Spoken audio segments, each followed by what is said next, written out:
नमस्कार दोस्तों, आपके अपने चैनल यामिनी ज्योतिष में बहुत बहुत स्वागत है।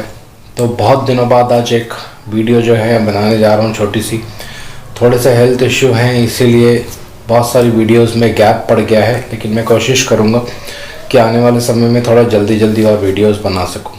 तो आज मैं बताने जा रहा हूँ कुछ योगों के बारे में आपको, क्या उसमें आपको देखना होता है, कैसे एक अच्छा योग जब कुंडली में बनता है तो वो भंग हो जाता है, तो इसके क्या नियम होते हैं, ये सारा अभी इस वीडियो में जानने की कोशिश करेंगे। और वीडियो ज़्यादा लंबी नहीं करूँगा, छोटी ही रखूँगा। तो वीडियो आरंभ करने से पहले भगवान गणेश जी से आराधना करता हूँ कि सबके घर में सुख और शांति बनाए रखें, और भगवान शनिदेव से आराधना करूँगा सबके घर में सुख और शांति बनाए रखें। और सबका धन्यवाद करना चाहता हूँ जो लोग मेरा चैनल सब्सक्राइब कर रहे हैं। तो आइए वीडियो आरंभ करते हैं। तो आज का जो विषय है वो है योग, और इसमें आपको मैं 2-3 आज नियम बताने जा रहा हूँ जो कि बहुत ज़रूरी है। जब भी आप कोई कुंडली देखते हैं तो सबसे पहले आप देखते हैं कुंडली का पहला पन्ना, जिसमें किस तिथि में जन्म हुआ है, कौन सा योग बन रहा है, नक्षत्र कौन सा है, और बहुत सारी इसमें चीज़ें होती हैं, वो सब आप देख लेते हैं। तो फिर अब आगे चलते हैं कुंडली के दूसरे पन्ने पे। वहाँ पे आप देखते हैं दशा, अंतरदशा, प्रत्यंतर दशा, और कोशिश करते हैं उसमें आप वर्ग कुंडलियाँ देखते हैं। फिर उसके बाद आप देखते हैं अष्टक वर्ग, उसके बाद गोचर लगाते हैं। फिर राहु केतु एक्सिस में जाते हैं और देखते हैं कहीं राहु केतु एक्सिस में कोई ग्रह तो नहीं फंस गया है, या वहाँ से कुछ प्रॉब्लम तो नहीं आ रही है। तो ये सब कुछ देखने के बाद एक महत्वपूर्ण चीज़ जो होती है वो होते हैं योग।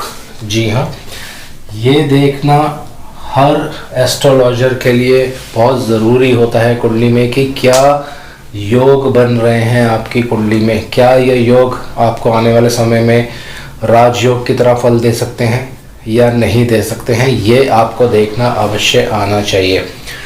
अब इन योगों में एक बहुत ही महत्वपूर्ण योग है, वो है पंच महापुरुष योग। जी हाँ, पंच महापुरुष योग।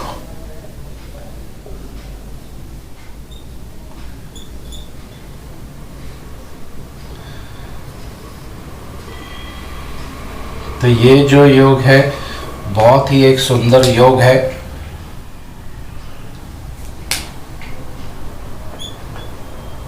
पंच महापुरुष योग, और ये बनता है 5 ग्रहों से। इसका बनने का नियम क्या होता है ये यहाँ पे जानने की कोशिश पहले कर लेते हैं। जब बृहस्पति देव लगन से केंद्र में रहते हैं, अपनी उच्च राशि में रहते हैं या अपनी ही राशि में रहते हैं, तो हमसा नाम का जो है एक पंच महापुरुष योग बन जाता है। इसी तरह से शनिदेव शश योग बनाते हैं, ससा योग जिसको कहा जाता है, मंगल से रोचक योग बन जाता है, बुध देव से भद्र योग बन जाता है, शुक्र देव से मालव्य योग बन जाता है। लेकिन जब आप किसी की कुंडली देखते हैं और इस तरह के योग आपको कुंडली में दिखाई दे रहे हैं, लेकिन आप अच्छा एक फलित करते हैं कि आपका जीवन बहुत सुख में होना चाहिए, आपकी कुंडली में तो पंच महापुरुष योग है, अच्छे परिणाम मिलेंगे, लेकिन वो जो जातक है जो आपको अपनी कुंडली दिखाने आ रहा है और वो कहता है कि ऐसा किसी तरह का परिणाम जो है मेरे को देखने को नहीं मिल रहा है दोस्तों, तो इसके लिए कुछ नियम हैं जो आपको याद करने पड़ेंगे। क्योंकि बहुत से केसेस में क्या होता है कि पंच महापुरुष योग तो कुंडली में बन रहा होता है, लेकिन साथ साथ वो योग भंग हो जाता है। ये चीज़ कुंडली में आपको पकड़नी आनी चाहिए, ये बहुत महत्वपूर्ण है। तो इसके लिए 2 ग्रह जो हैं बहुत महत्वपूर्ण होते हैं। वो 2 ग्रह कौन से हैं ये जान लेते हैं पहले। शनिदेव और केतु देव, ये 2 ग्रह ऐसे हैं, अगर ये इसमें आ जाते हैं, योग बनाने वाले ग्रहों के बीच में आ जाते हैं, तो आपका जो कुंडली में पंच महापुरुष योग है वो भंग हो जाता है दोस्तों। तो आइए अब इसके क्या नियम होते हैं इसको जानने की कोशिश करते हैं। तो इसके लिए एक छोटी सी कुंडली यहाँ पे बना लेते हैं क्योंकि इसकी आवश्यकता हमें पड़ने वाली है, और उसके बाद पूरे नियम जो है जानने की कोशिश करेंगे। मान लीजिए किसी का यहाँ 7 नंबर है और यहाँ है शुक्रदेव, तो इस कुंडली में बन जाता है मालव्य योग। क्योंकि मालव्य योग कैसे बनता है, लगन से केंद्र में शुक्रदेव अपनी ही राशि में है, तो ये मालव्य योग सामने बनकर आपके आ गया है। लेकिन अब ये योग बन तो गया है कुंडली में, ये फलीभूत होगा कि नहीं होगा ये कैसे देखना है, तो उसके लिए 2 नियम है, 3 नियम है, ये मैं आपको बताने जा रहा हूँ। इसी कुंडली में मान लीजिए बृहस्पति देव यहाँ पे है और शनि देव यहाँ पे है, तो शनि देव की तीसरी दृष्टि पड़ जाती है बृहस्पति देव पर। तो ये पहला नियम है यहाँ पे। अगर कुंडली में पंच महापुरुष योग बन रहा है और उसी कुंडली में अगर शनि देव बृहस्पति देव पर दृष्टि डाल देते हैं या बृहस्पति देव के साथ उनकी युति हो जाती है, तो योग जो है भंग हो जाता है। दोस्तों ये बहुत अच्छी जो पुरानी किताबें हैं वहाँ पे ये आपको 100% लिखा हुआ मिल जाएगा, आप पढ़ सकते हैं। तो शनिदेव की दृष्टि कौन सी होती है, तीसरी, 7वीं और 10वीं। तो तीनों दृष्टि अगर बृहस्पति देव पर पड़ जाती हैं कहीं से भी तो योग कैंसिल हो जाएगा। दूसरा नियम जो मैंने आपको बता दिया, अगर शनिदेव बृहस्पति के साथ ही बैठ जाते हैं तो भी योग जो है वो कैंसिल हो जाता है।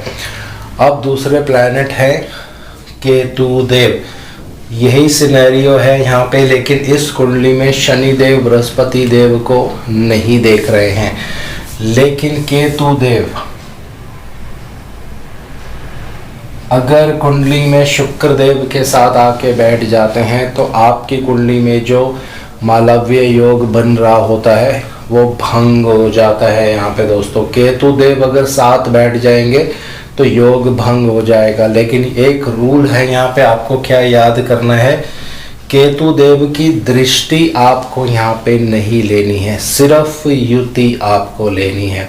तो ये सारे ग्रहों के लिए एप्लीकेबल होगा। मान लीजिए एक और उदाहरण लेते हैं, किसी की कुंडली में शनि देव यहाँ पे बैठ जाते हैं 11 नंबर में, तो ये ससा नामक पंच महापुरुष योग बनेगा। क्योंकि लगन से केंद्र में ही बैठे हैं, लगन में ही बैठ गए हैं, तो बहुत ही एक अच्छा सुंदर योग बन जाता है। लेकिन इसके साथ ही अगर केतु देव युति कर लेते हैं तो ये जो योग है ये भंग हो जाएगा। दोस्तों यहाँ पे आपको ये चीज़ हमेशा याद रखनी है।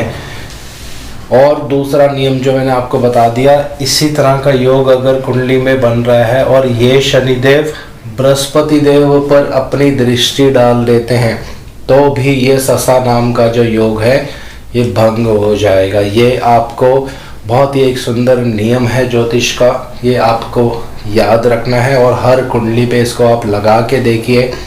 जिस भी कुंडली में आपको दिखता है कि पंच महापुरुष योग कुंडली में बन रहा है तो उस जातक को क्या वाकई में ही उस पंच महापुरुष योग के फल मिल रहे हैं कि नहीं मिल रहे हैं, क्या योग फलीभूत हो भी रहा है कि नहीं हो रहा है। तो आपको ये 2 नियम हमेशा याद रखने हैं। पहला जो मैंने आपको बता दिया, शनिदेव की दृष्टि बृहस्पति पर नहीं होनी चाहिए और शनिदेव की युति बृहस्पति देव के साथ नहीं होनी चाहिए। दूसरा, केतु देव योग बनाने वाले ग्रह के साथ युति नहीं करनी चाहिए। तो मैं यहाँ पे सारे ग्रह जो हैं वो लिख देता हूँ। पहला शनिदेव हमने ले लिया है, शुक्र देव हमने ले लिया है, तीसरा है बृहस्पति देव, अगर इनके साथ केतु देव बैठ जाते हैं तो आपका योग भंग हो जाएगा। और मंगल देव अगर इनके साथ केतु देव बैठ जाते हैं तो भी योग भंग हो जाएगा। और यहीं पे लिख देता हूँ मैं बुध देव, और अगर केतु देव साथ में बैठ जाते हैं तो योग जो है वो भंग हो जाएगा। दोस्तों तो यही कारण होता है, कभी कभी बहुत सी कुंडलियों पे आप देखते हैं कि पंच महापुरुष योग बन रहा है, लेकिन उसका परिणाम देखने को नहीं मिलता है। तो यही एक कारण होता है। तो अलग अलग कुंडलियों पे आप इसको लगा के देख सकते हैं। तो जल्दी से इसको इन शॉर्ट में रिवाइज कर देता हूँ। कुंडली में अगर पंच महापुरुष योग बन रहा है तो आपको क्या करना है, ये देखना है कि शनिदेव का बृहस्पति देव से कोई संबंध नहीं होना चाहिए, यानी शनिदेव की बृहस्पति देव पर दृष्टि नहीं होनी चाहिए, या बृहस्पति शनिदेव की युति नहीं होनी चाहिए। और जो पंच महापुरुष बनाने वाले जो ग्रह होते हैं, यानी शुक्र देव, शनिदेव, बृहस्पति देव, मंगल देव और बुध देव, इनके साथ केतु देव की युति नहीं होनी चाहिए। अगर ऐसा होगा तो योग जो है वो भंग हो जाएगा दोस्तों। तो कल चर्चा करेंगे कुछ और, एक बहुत अच्छा नियम आपको बताऊंगा कि कब किस व्यक्ति का किस तिथि में जन्म होता है, तो कैसे किस वर्ष में उसको जीवन में उतार चढ़ाव देखने को मिलेंगे। और एक साधारण सा एक नियम होता है, वो भी आपको बताऊंगा, जो किस वर्ष में आपके जीवन में उतार चढ़ाव आ सकता है। ये सारा उस वीडियो में जानने की कोशिश करेंगे। तो आज इस वीडियो को यहीं विराम दे रहा हूँ। आशा करता हूँ सब कुशल मंगल होंगे। जय शनिदेव।